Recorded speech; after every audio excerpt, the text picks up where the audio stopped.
هو مين اللي شال تليفوني من على الشاحن؟ مش هتخرج غير منك انت. ايوه انا اللي شلت موبايلك من انا قلت مش تخرج غير منك انت. شلته من على الشاحن ليه؟ 98% يا ماما. طب ماشي، هو اشتكالك؟ الموبايل جايب مجموع تدخله كلية هندسة. هو مين ده؟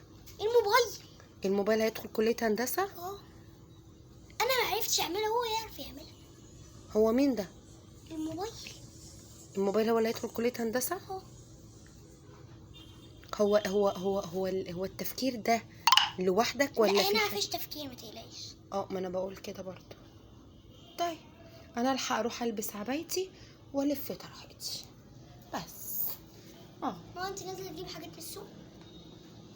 لا انا مش نازله اروح السوق، انا هاخد شنطه هدومي وهمشي بس.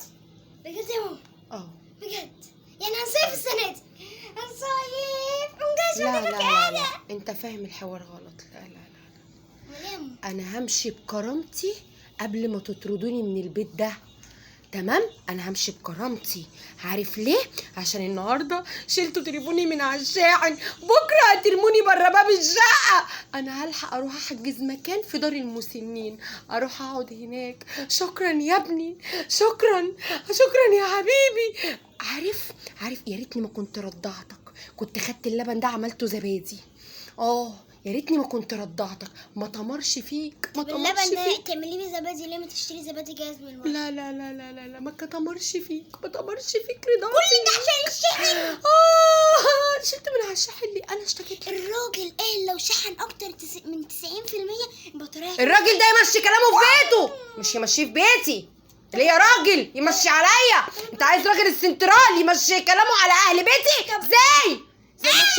ازاي الراجل بتاع السنترال يمشي كلامه عليا؟ ازاي؟ امال ابوك لازمته ايه؟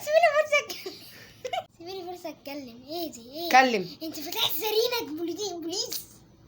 ازاي شلت تليفوني من على الشاحن؟ يا ماما الراجل يقول هو اللي عايزه في بيته، مش يقول في بيتي. خلاص على العموم يا ابني تشكر ربيتك ورضعتك وسهرت الليالي عشان اخليك شحط كبير كده. شلت اللقمه من بقي عشان اديها لك. استخسرت حاجات كتيره قوي في نفسي عشان اديها لك. في الاخر مش قادر تستعمل التليفون على الشاحن يا ابني. بكره لما تتجوز يا ابني مش هتحملني في بيتك يا ابني، بكره هتفضل مراتك عليا يا ابني.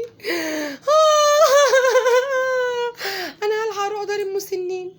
لا لا لا لا مش عايزيني. امهات قصدك ايه؟ بنحبكم يا ماما. ايه يكون امهات ايه يعني يا ماما؟ انتوا امهات جميله. انت سمعتي في انك تكون لوحدك؟ قصدك ايه يا ياسر؟ مش قصدي حاجه يا ماما.